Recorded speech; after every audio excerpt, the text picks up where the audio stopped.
Hello, hello, hello. How are you guys doing? Now, I know I always say this, but this is not going to be a long vlog tonight. Oh, I always say that. But I feel like I've been going and going and going all day today. And I just went and got a fountain pop with Tanya. Well, I took her to get a fountain pop. I have water.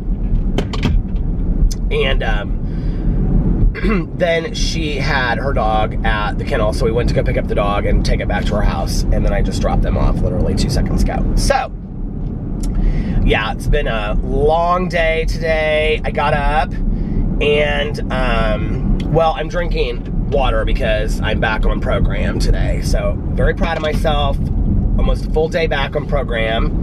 I have one more fueling here in like 15 minutes, and that is I'm going to eat the campfire s'mores bar is what I'm eating today, tonight. So, tonight I had, let's see what I had. I had a bar. I don't remember what bar it was. It was not one of my favorites. It was like chewy. Alex said he liked these chewy bars, so I tried them, but I don't really love them. And then, they're not like, these are like, kind of like granola-ish. I like these. But I can show it to you guys when I eat it here in a second. And then I had, what else did I have? I had a, strawberry yogurt shake. It was like a smoothie. It was good. And then I had another bar. I had like a lemon zester bar. That was 3. And then I had the sweet potatoes, which were my new ones. I hadn't tried those yet. They were good. They tasted like sweet potatoes, kind of. They tasted like their mashed potatoes. They didn't taste a whole lot different than their mashed potatoes. What was the other thing I tried? The 5th thing I tried was, I'm doing like all meals today because I'm trying to get back into fat burn. I did the chewy cookie, which is, I got that instead of the brownie, the decadent brownie. And the chewy cookie, chocolate chip cookie, was really good. I really, really liked it. It didn't really dry. It said to wait like 3 to 5 minutes, and it didn't really ever like dry up like a cookie. So I just ate it with a spoon, but it was really good. I mean, it wasn't doughy at all. It just was real moist, like a cookie on a cookie sheet, but it was really good. I liked it. Yeah, and then this tonight. So, I will say one thing, that if you're doing the Optavia, if you, like when I was planning out my days the night before, or like a week in advance, like Alex suggested that to me, that really, really did help to plan out my days. When I got away from that, that was when like I started to kind of like fall apart a little bit. And, you know, I mean, it wouldn't be, it's not hard for me to go to a restaurant and get the things that I can eat that are on program if I know my schedule, if that makes sense. Like, I know that, okay, I've eaten this and I've eaten this. The other thing is that, so once you do it for 2 or 3 days, like I can tell today that I'm in, like I'm detoxing a little bit. I've had a headache all day today, and I've been pretty hungry. So like, remember the first 2 days that I did it? I feel like that again. And this would be like a lot of reason to not get off of it. So, because you're just gonna have to go through it again. The thing is, even if you were to eat a bad meal, it would be better to eat your 6 meals and stay in fat burn and then eat that one bad meal, if that makes sense. Even if you're eating more calories, because it's really not about calories, it's about fat burn. And so I was talking to the girl that coached Alex, and she was like saying that to me. She's like, that's the trick when you do it like long term, is that even if you eat, like let's say if you go out and you like eat one bad meal, stay on your thing. So like if an hour later, or 2.5 hours to 3 hours later, when you're supposed to eat your next fueling, even if you're still full from that meal that you had, eat it anyway, because it'll keep you in fat burn. And she's like, and that's what you want, because it's really about your metabolism and all that kind of stuff. So yeah, so I don't know what I was trying to say about all that, but so I'm back on program today. I got up, I went to my training. I was a couple minutes late, but I was still there, and so I stayed over a little bit because she didn't have anybody after me. She had me do, we stretched by doing lunges And then I did, what does she call those things? Where you get on your hands and feet and you they're called something, where you go like this. Caterpillars or something? I can't remember what she called them. But anyway, I hate them. I absolutely hate them. And then she had me do this thing with the a barbell. It was 25 pounds. And she was made me throw it up and then go like this. And I'm noticing, and this is the thing, I never noticed this on my arms before. I've been noticing it on videos. I was just kind of looking at that. I have this skin right here, that you get when you get older. I've always heard people talk about that, and I don't know if it's just because I'm out of shape or whatever, but I told her that today. I was like, this has got to go. And she was like, well, if you were in here at the gym all the time, then that would go away. And I'm like, okay, so that's my dedication, is to get rid of that. And so I did those. She had me do a rotation of a couple things. And then she had me do these lunges with weights. Oh, no, with this barbell thing. And then I had to hold it like this and do these lunges. The camera fell already. So anyway, when I started. When I just started. So anyway, she was having me do these, what do you call them things? Where I was I had this barbell and I was doing lunges. And then she had me do these pull-up things, and these pull-up things were so hard, you guys. And she was like, I'm really proud of you. She's like, you're really working it out. I said, yep, I'm back on program. And when I came in here today, I said, I'm gonna do it. I am really dedicated to doing it today. She's like, well, I'm really proud of you. And I said, thanks. And so I got to get in there a couple other times this week. That was that. And then I had a sobriety thing I had to do early this afternoon. And I did that. And then made videos, talked to my friends that I'm going to go to the viewing with on Wednesday. I'm going to drive down there and I'm going to meet them at their house. And then I'm going to follow them. We're going to go together because they don't know how long they're going to stay. And I don't know how long I'll stay. But they said that they were not going to stay long, and I might want to stay a little bit longer. So that's on Wednesday. And then tomorrow, Tanya and I have this sobriety thing we have to do before our meeting. So I have to pick her up at 5 tomorrow because we have to be there at 5:30. And so yeah, so there's that tomorrow. And then I'll probably just make videos or something. Anyway, what else did I do tonight? Gave Boo Radley a little haircut around his face because he couldn't see out of his eyes. And so I cut all the hair around his face so he could see out of his eyes.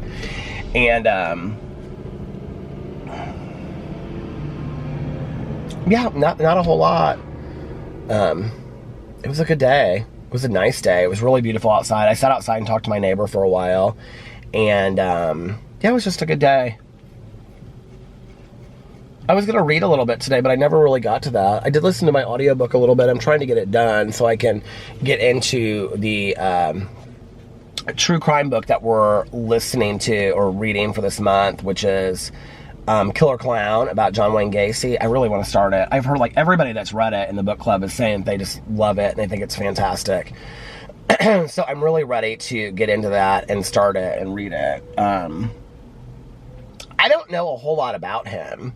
I've seen some shows about him, and I've seen him, some things about him in documentaries and things like that, but I don't know a whole lot about him. I don't really know a whole lot. We're going to read about him, and then July is The Son of Sam, but we don't know which book we're going to read yet. And then August is about The Hillside Strangler. And I don't really know anything about all three of them. I did see the movie Son of Sam way back in the day. And I'm obviously going to probably watch it again once I read the book and finish it. I remember bits and pieces of the movie. But we're reading it in July because Mel looked it up, and the Son of Sam killings took place in July. So that's why we're reading it in July. And yeah. And then Alex came home this evening, and he was working on a bunch of stuff on the computer. And we kind of hung out. I talked to him for a little bit. And he's getting excited about his trip this weekend. So he's going with his friend, they're going to Chicago for Spring Awakening, and her friend has a condo in Chicago, but a condo that he doesn't live there all the time, I guess. So they're staying at his condo. So I think like Friday and Sunday they're going to the festival, and then they're coming home Sunday night. And Saturday they're gonna just like lay out and stuff like that. And Alex is trying to get some interviews and some stuff to do with some DJs while he's at Spring Awakening. And yeah, there's that. And he's planning this like family trip to go to EDC Las Vegas next year, Electric Daisy Carnival, with Maya and me and Alex and Alex's brother Fufu, and I don't know who else would go, but at least the four of us. Maybe Fufu's girlfriend, but I'm not sure. Alex said he doesn't think she likes festivals or something, so I don't know. But we're thinking about all of us going. I guess we are all of us going next year to EDC Las Vegas. So I'm excited about that because it's a music festival that I haven't been to. But yeah, it's so weird. I either get on the vlog and I have stuff to talk about like right away, or I don't have anything to talk about. And today I don't really have like a ton of stuff to talk about. It was weird watching. I like watched back just like when I'm putting the vlog together, like I see pieces of it, you know? And it was weird, like, here, we'll just go with this and see where it takes me. Hearing me talk about like parts of my coming out story,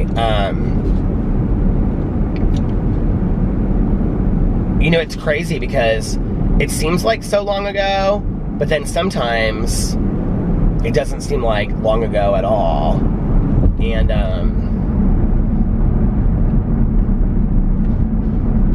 I think what's strange about it, I'm not going to do a whole vlog about it again tonight, but I know yesterday was probably enough for some people. But you know what's strange about it is the fear that I had before I came out in what that was going to look like.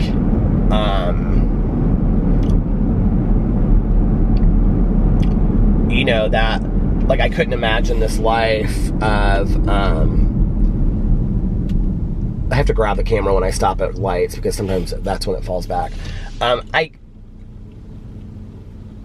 guess I couldn't imagine a life being out, you know? And I just remember like living in such fear of that, of what that would be like, you know? I think that's like why in retrospect, like at the time that I got sober, I really didn't think that my being gay had anything to do with my use. I mean, I do believe that, like, I'm predisposed to be an alcoholic and or addict, but I think there's a lot of people that are predisposed to be alcoholic or addicts that don't ever pick up, you know? But I also think it's a combination of a lot of different things, and I do think that we, you know, drink and use because of other issues and things like that, and I definitely think in retrospect now, one of mine was being gay, and that I was just really, really uncomfortable in my own skin. And, you know, like, I was already drinking, and, I mean, you know, I think back to when I was like 12 years old, 13, 14, and I was like sitting in my room watching movies, drinking by myself. I mean, what 13, 14-year-old does that? I mean, like, that's just bizarre, you know? And that was at my dad's house. And I can just remember doing that and like,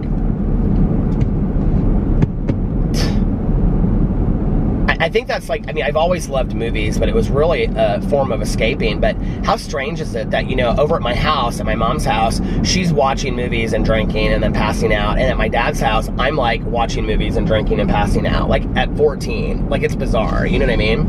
And so I think about that, and I think about like what was going on in my head, you know? And when I think back about like sexuality, I think I didn't know what to do with it. Like, I didn't know in my head how to make sense of it. You know, I've had friends of mine that like hated parts of themselves because they were gay. I never felt that way. You know, it's interesting, like, you know, when people will say that people that are, you know, don't understand it or they're really confused by it, and they'll say, but you choose it, you know, which is always crazy to me. Like, why would you choose this? Something that you're gonna, like, be ridiculed for, and, you know, that isn't of the norm. Like, wouldn't it be so much easier just to go along with what was, you know, if that were the case? Now today, looking back on my life, if I could know what I know now and choose, like, yeah, because I've had an amazing life and I've met wonderful people that I wouldn't have met had I not been gay. But I mean, that's knowing what I know now. But no, we don't choose it, you know, like, and the thing is, you can't explain that to somebody, you know, and I understand on the outside looking in why some people would feel that way.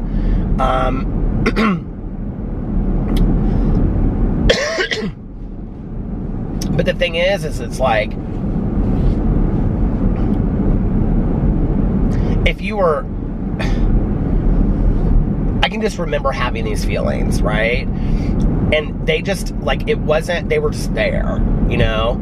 And it was like, so if, like, I can remember somebody explained it to me this way. It's like, if you have butterflies towards somebody in 5th grade, okay, so if you had butterflies towards girls in, like, 5th, well, for me, like, when I was much younger, I did have, like, I got crushes on girls and things like that. But looking back, I also had crushes on guys, and I just wasn't, like, real honest with myself about it, you know, because I think because I was being bullied all the time and stuff. And then, as I got older, I didn't really, until my girlfriend in high school, I didn't really have crushes on guys, or on girls. They were always on guys, and I just kept them to myself, and so I just would tell people I didn't get crushes on people, you know, whatever. And I, looking back, like, I don't really know what it was about her. She just, to me, was kind of this mysterious figure. She was very different. And, you know, I've always been interested in people. And so I just wanted to know her, like, on a different level. And then I kind of, like, I really just wanted to get to know her. And, I mean, I remember she had, like, this jet black hair, and it was, like, shoulder length, and she used to wear this, like, bright red lipstick, and she just dressed very cool. I can remember she would wear, like, jean shorts, like, you know, tight jean shorts, not short, but tight, but they would, like, come down to her knee, and they would be, like, fringy, you know, and then she would wear, like, black Doc Martens with, like, some cool tights, like, polka dot tights, and then she would have on, like, a green, like, J. Crew jacket, and, like, a v-neck white shirt. She just was very cool, very different, and, like, you know, like, I've always been attracted to people that, like, they dance to the beat of their own drum, and I think that's really a lot of what that was about, because once we started dating, like, I didn't really, like I said in my video yesterday, it was like, it never went any deeper than, like, a front porch kiss. And I remember those front porch kisses and being terrified, you know, and really liking her, and we would go on dates, and they were very sweet and stuff, but I think there was just something about it that both of us knew. But then, like, so she was a junior and I was a senior when we dated, and when I graduated, I mean to tell you, my drinking escalated from, like, a 4 to, like, a 10. Literally overnight. And I was going out to gay bars, and it was rude. We dated after that, and it was not pretty. And just, you know, like, I just was a mess all the time. And so I look back on that and I think, well, I wonder how much of my drinking and using was because I wasn't comfortable in my own skin, and I wanted to be like, I wanted to accept myself. And so, you know, when you drink, you don't really care, like, when you're drinking a lot. Like, and drinking was always, for me, like, I used a lot of other substances. The only thing I didn't really love was hallucinogens, because, I mean, because I just, the feeling of being completely out of control, like, even with drinking and other drugs, there was, like, a certain amount of control that I felt, which is crazy because I had no control, but, like, at some point it just was gone. But, like, hallucinogens just wasn't anything. But I can remember, like, I mean, my first and foremost was always drinking. Like, I loved to drink. Loved it. And I kind of loved being just like, as a blackout drinker, like, I didn't mind it. Like, but I didn't want to know what I did. I'm gonna eat some of my bar, because it's time for me to eat my bar. It's past my time. So this is what the bars look like. Let me see. Chocolate on one side. They're good. They're just not huge, but they're filling.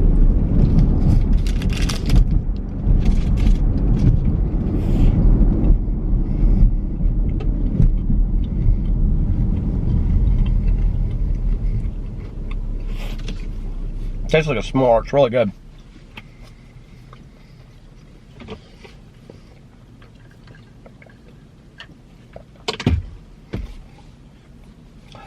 You know, I think, like,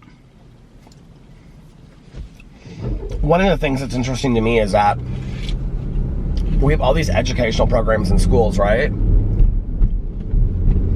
But we don't have any anonymous programs for people that might want to come out, like, on how to do that I'm aware of. If they're in the schools, I have never heard of them, you know? But now that we have so many identification labels, or whatever you want to call them, within the LGBTQIA plus community, there's a lot of people that identify as, you know, lesbian or gay or bisexual or transgender or pansexual or asexual, or on and on, even questioning, you know, that you're not sure of what that is. There's so many different things now, right?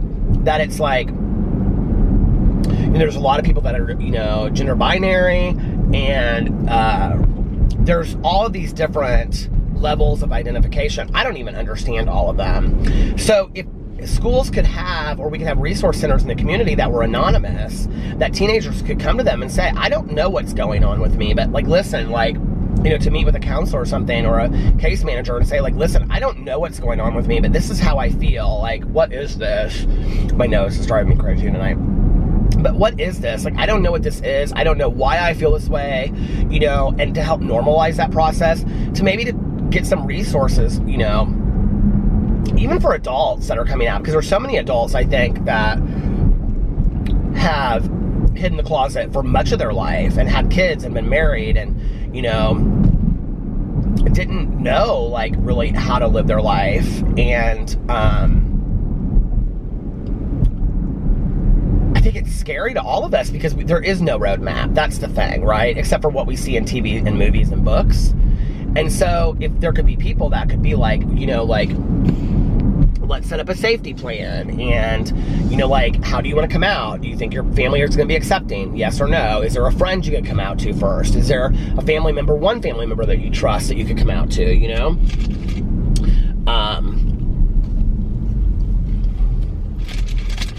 If not, do you want to wait till you're 18 and then, you know, you're on your own or in school, so that you're not kicked out of your home? Like, and if you are, here are resources where you can go live.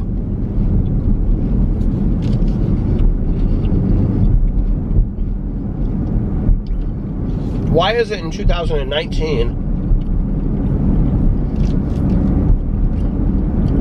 our concern is more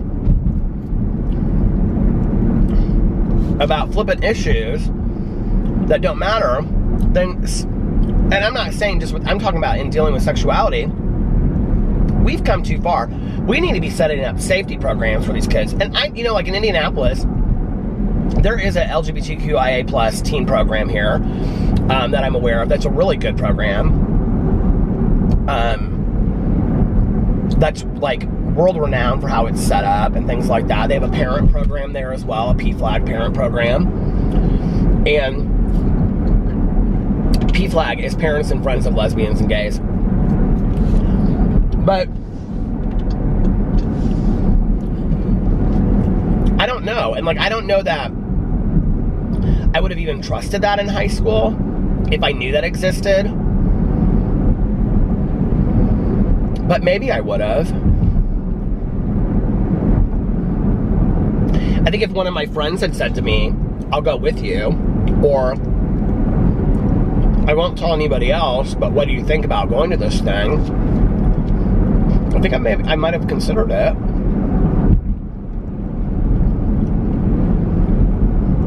I don't really remember talking to anybody about coming out before I did it. I remember kind of just deciding in my head how I was going to do it, you know?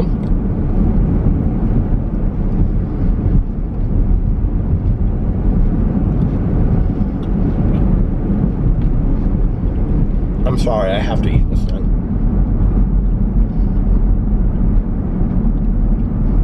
I don't know, it makes me sad.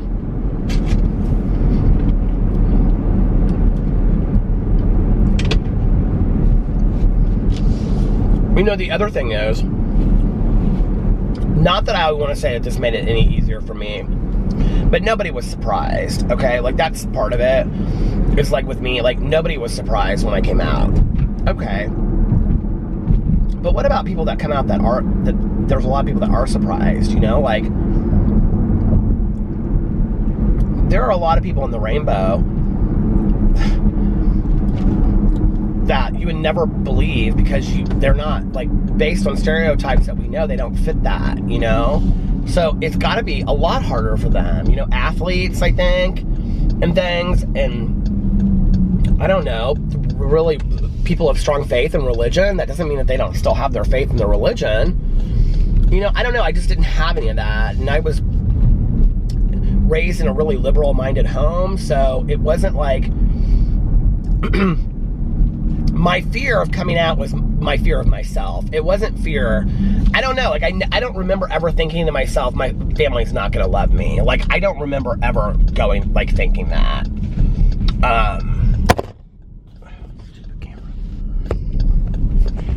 Like, I don't remember ever thinking that.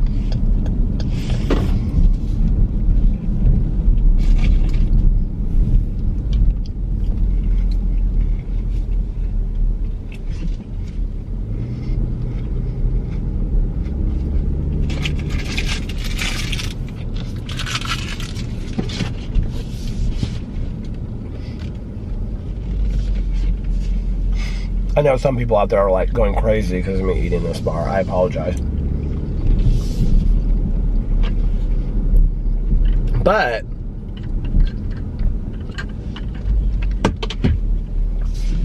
I've had friends of mine who educated, successful friends of mine living on their own who've really made something of their lives, who, when they came out to their family, who were also educated, would say things like, don't ever bring him home with you. Basically, like, you know, my friends didn't come out until they had a partner of several years or whatever. I've had a couple friends of mine that this has happened to. Basically, like, don't ask, don't tell within the family, you know? Like, okay, so this is who you are, but we don't really want to act like we know it. Isn't it sad? I think the people that are out there silently suffering are the ones that probably have it the worst. And I'm not just talking about with, you know, sexuality. I'm talking about anything when you're silently suffering. I mean, I think it's like,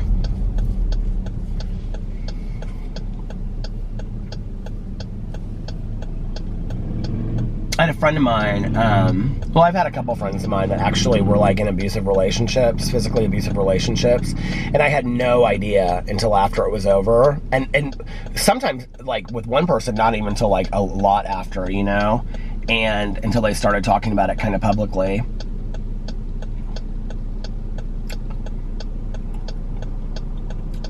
They actually do a lot of, like, activism and stuff for it now, but that one person, but,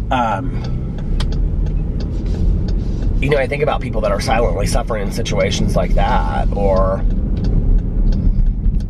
you know, with my mom being an alcoholic, everybody knew, but nobody talked about it, and here I am, this kid in the middle of it, just supposed to be dealing with it, you know what I mean? What do you do with that as a kid? You don't know what to do.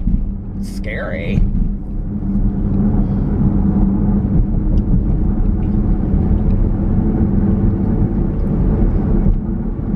But I don't feel like, I've never loved the word victim, and I don't feel like a victim of all of that stuff today.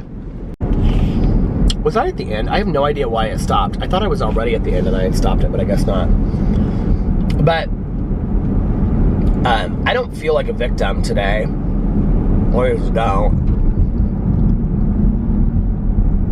I actually, that Aphrodite, that tarot card reader, he put something out about Pride Month, and he said something about we're survivors, we're not victims. And I really liked what he put out. It was like a tweet or something. I think it was a tweet. And, but don't you think that we're all survivors in some way? Like, no matter what our circumstances, like, we've all gone through something, you know?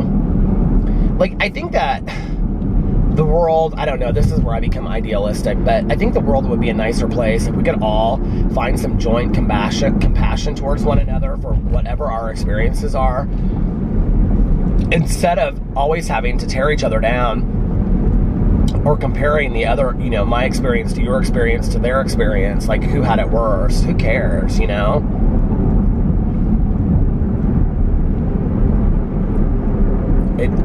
It's not that I had it worse or better than somebody else, it's that I had it different, you know? It was different. My experience is different than somebody else's. I can remember talking to my friend, and she was a pageant winner, and she's a really good friend of ours, pageant winner, and she married us, actually, and then she ended up going into modeling and stuff like that, and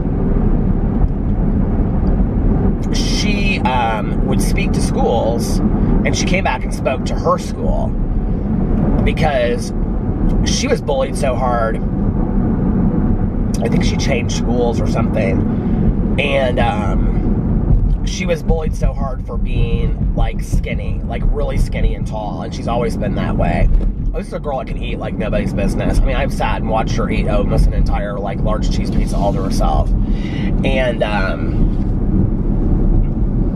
you know, she would tell me horror stories of like the names that they would call her, and they would say things to her like, you know, just making like, I mean, the names were different, but the cruelty was the same.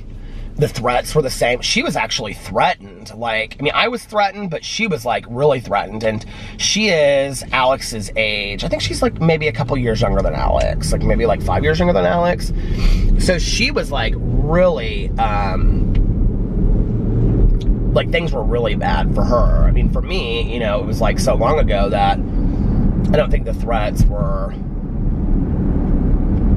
I don't know, like I was talking about this last night in my vlog, but it seemed like an easier, simpler time, kind of, like, not that I wasn't scared. I was scared at school, and I was scared of people, but the worst was kind of like, I'm gonna kick your ass. It wasn't really like, I'm gonna take you out kind of stuff. You know what I mean? Like,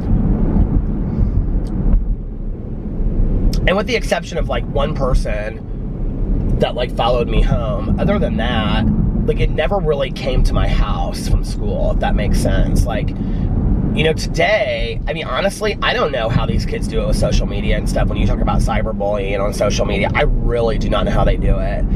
I just wouldn't, I don't think I could handle it. If that had been me back in the day, I just really don't think I could. I think that it just would have, I just would have been consumed with it, you know? And I know that there are a lot of kids and they just don't know what to do about it, you know? Like, I just think it's so sad.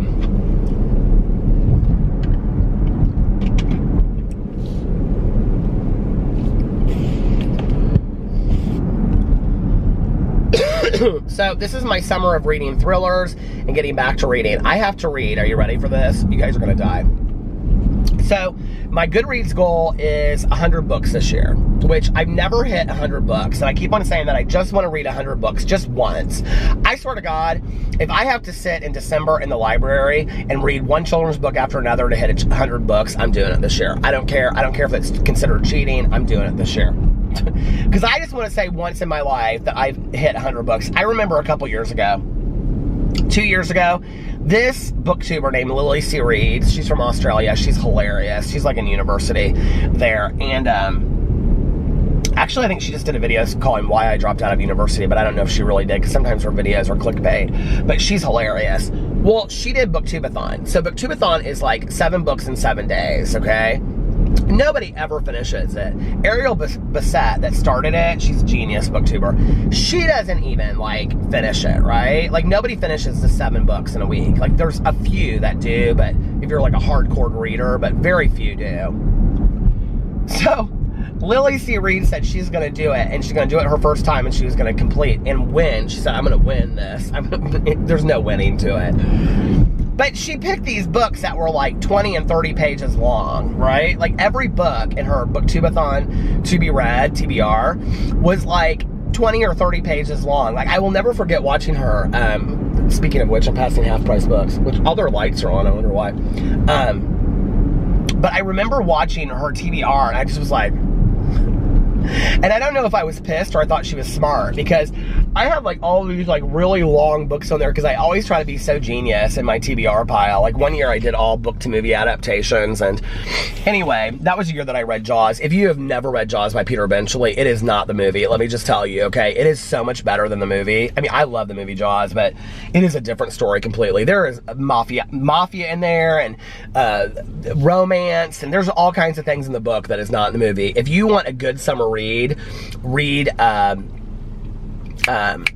Jaws by Peter Benchley. It's really good. So anyway, but I don't know if I was pissed or I was like, thought she was a genius watching this thing, because I was like, kind of like, well, damn, I could have done that, and then I could have like completed the challenge. But at the same time, like I wanted to fully participate in it and just read these really lengthy books, which is what I did. But I remember watching it, I was like, she's kind of smart with all this. It was all really funny and tongue-in-cheek, you know? And then I think she did complete it. I think she read all of her books in like 3 days. She put up like her completed like TBR, and like 3 days later she had read like all these, well, because they were each like 20 pages long. So anyway,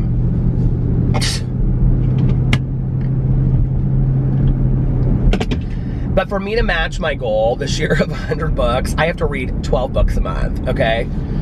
Well, being that every month this year I've read 3 books a month, that's a lot. That's 9, 10, 11, 12. That's 9 more books. You guys, I'm not good at math. I really am not.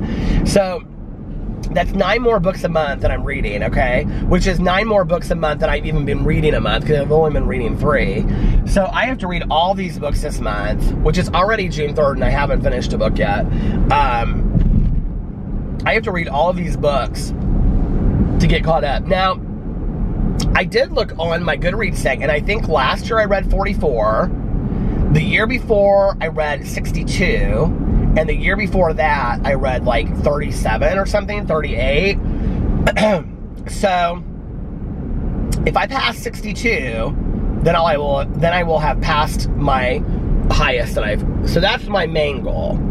But then after that, I want to really hit 100. But I would like to legitimately read 100 books. Like, I don't want to like, I really don't want to do like, you know, shorter books or whatever. Like I want to legitimately read like 100 books, which I think is really possible. Mel, my book club co-host, she reads constantly. Like she is like finishing like a book every other day.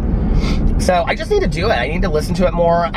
When I've been in my car, the thing is when the weather is nice, like today, I just have my sunroof open, and I don't really use my sunroof in this car, and it's really nice. It's one of those that goes way back, and I have my windows open, and I was like playing music, and Bob Dylan, and Avicii, and what else? Oh, Stevie Nicks, of course. But I think it was Fleetwood Mac. And I was listening to all kinds of music, and I just was loving it. And I was like, I didn't feel like listening to an audiobook, but I've been trying to listen to more audiobooks as I drive around, because I just love it. Yeah, so. Why is my nose bothering me so much tonight? My cough isn't as bad for my allergies, so. I was talking to our neighbor tonight, Laura, and we were talking about how, I said, you know what we should do, is I said, we should get a projector and hang a sheet back here, and we should have, like, you have people over, we'll have people over, and we'll have, like, a movie night. She was like, that would be so much fun. I said, we could make a bunch of popcorn, and we could have soda, and all kinds of stuff, and we could have a big movie night out back, because we have that huge backyard back there, you know? And she was like, oh, yeah, let's do it. So we're going to do that one night this summer. I think that'll be real fun. And, she has this tarp. She just had a party yesterday. It wasn't a party. She said it was 4 girls, but she had a tarp. She has a tarp, and she puts it out in the backyard, and it's this like huge tarp, and she makes an adult size slip and slide out of it. Isn't that fun? I think that's real fun. So anyway, she's hilarious. So yeah, I'm reading a lot of thrillers. I'm doing my to be read TBR tomorrow on my booktube channel, so I'm not going to share on here what I'm reading. But right now I'm trying to finish Brave Face by Sean David Hutchinson so I can get into, I'm doing like a summer of thrillers is kind of what I'm doing. Like I want to read a lot of like scary books, but the thing is that I've downloaded so many books that are not thrillers on Audible that I don't really know how I'm going to do that. But I really want to read a lot of scary stuff. I want to go see that movie Monn too. Has anybody seen it? Is it good? I know I asked the other day. Everybody said they wanted to go see Rocket Man. I know my husband wants to see that too. I don't really have any desire to see Rocket Man, but I didn't really have a whole lot of desire to see Bohemian Rhapsody either, but I did, and I loved it. So, I don't know, maybe I'll feel the same way about Rocket Man. I'm not a huge Elton John fan. I actually do like the song Rocket Man, but there's not like a time, I don't know, I couldn't probably name 10 Elton John songs, honestly. I could probably name 5, maybe. I don't know, Candle in the Wind. Rocket Man, Candle in the Wind. I really don't know that many Elton John songs. I just don't. My mom loved Elton John. She was like, I think she did. She had like one of his albums in the basement.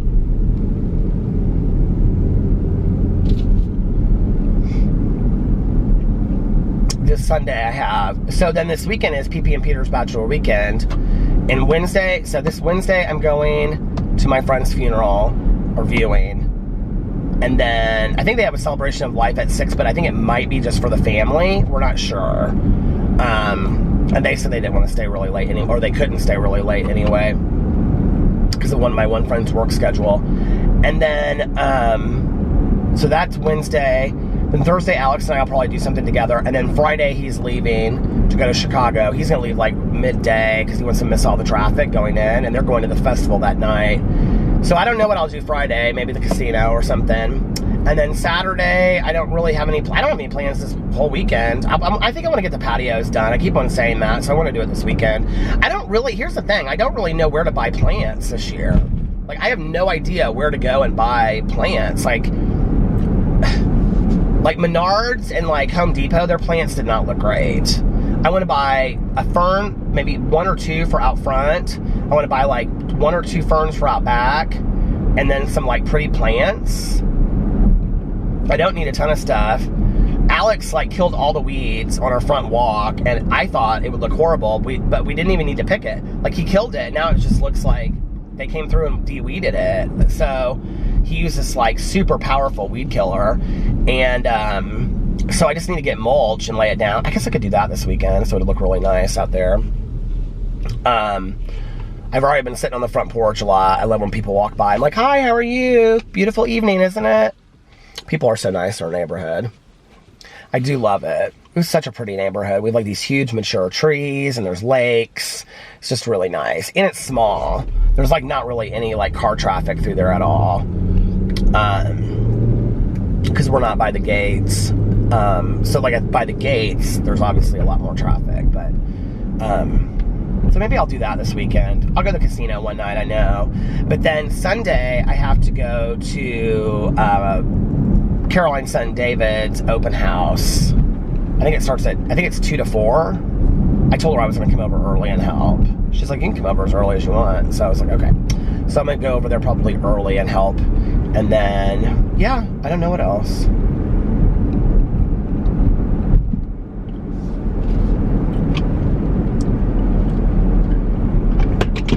That'll be fun, though. That'll be fun. And then Alex is coming home Sunday night. He'll come home late on Sunday night because they'll stay till like 10 or 11, and then they'll drive home, and it's like a 3-hour drive. So they'll get home at like 2 in the morning or something like that. They both have to work the next day on Monday, so. Yep. Fun, fun, fun. Fun in the sun. And our pool is open already. I haven't been there. I asked my neighbor, I said, did you go today? I asked Laura, I said, did you go to have you been in the pool yet? She's like, yeah, I went yesterday. I said, how was it? She goes, it's really nice, but it's freezing. I think they heat the pool, but, I mean, it takes a while to heat a pool, you know? Maybe they don't heat the pool. I don't know. I feel like it's always really warm whenever I go. So, I'll probably go to the pool sometime this week. I've been saying, like, I want to get up, like, early and go to the pool from, like, 10 to 2, and then come home and make videos. Like, I could do that tomorrow, but I have to pick up Tanya at 5. Wednesday I can't. I could do it Thursday. Well, Thursday I have a sobriety commitment in the early afternoon. And Thursday and Friday I have commitments I have to do things with. And then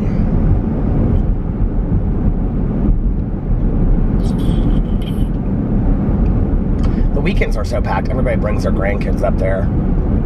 But I can night swim, and I love to night swim. It's like one of my favorite things in the entire world. And they changed the pool hours last year. It's open later. It's like adult swim. This is really nice. They actually changed it. So like from like 9 to 11 is adult swim. They have it like in the morning. There's like 2 hours that are in the morning that are adult swim. And then in the evening, there's like 2 hours that are adult swim. So there aren't kids in there. Because if there are kids in there, which I mean, I don't mind. I'll go up there when there are kids there. That doesn't bother me at all. I'll sit there and talk to everybody. But when there are a lot of kids in the pool, like it's really packed. It's a small little pool. It's like a backyard pool. It's really nice. So, I actually showed it in my vlog, didn't I? I can't believe, God, has that been a year? Do you guys remember I used to vlog from the pool? Like I'd be sitting poolside and I'd be vlogging. That is so funny. All right, listen, you guys, I'm gonna get off here and listen to my audiobook. Yeah, so I don't know how long this is gonna be. The camera just stopped. I have no idea why, but now it's out of focus. So anyway, so I'm gonna get off here now, which is what I was saying. And I'm gonna listen to my audiobook. I know that the vlog didn't have a ton of direction tonight, but it was fun. I had a good time talking to you guys. So anyway, I hope that you guys are having a fantastic Tuesday. An amazing Tuesday, unless you have other plans. And if nobody else has told you this today, I love you. Look in the mirror, tell yourself. I hope that you're doing that when I say that. It is important to look in the mirror and tell yourself, I love you. And believe it, and say it, and say, I love you. You're a good person. And believe it. And pass it on to somebody else. Tell somebody else how much they matter to you and how much you love them as well. Because we all need to hear it, I think, you know. And I will see you guys tomorrow. Bye. Love ya.